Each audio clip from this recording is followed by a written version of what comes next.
Hello दोस्तों, स्वागत है हमारे YouTube चैनल में।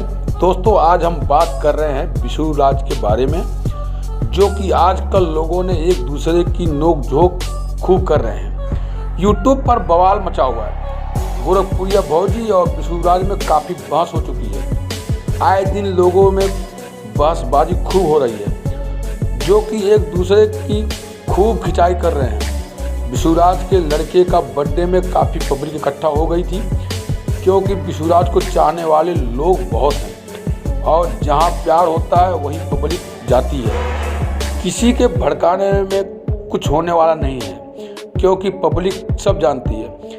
किसी के बारे में उल्टा सीधा बोलने से व्यूज और सब्सक्राइबर तो मिल तो जाता है, लेकिन इज्जत नहीं मिलती। इसलिए जो बोलो सोच समझ कर बोलो। इधर मालती जी ने खूब गुस्सा हुई। उनका गुस्सा होना जायज़ है।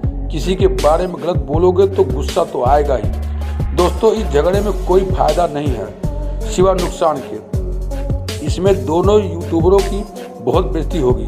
हमारा कहने का मतलब ये है कि जो हुआ उसे भूल जाइए और अपने काम धाम में ध्यान दीजिए। इससे ज़्यादा मैं क्या बोल सकता हूँ। दोस्तों, आप लोगों को वीडियो कैसी लगी कमेंट में ज़रूर बताएं और चैनल को सब्सक्राइब जरूर करें। धन्यवाद।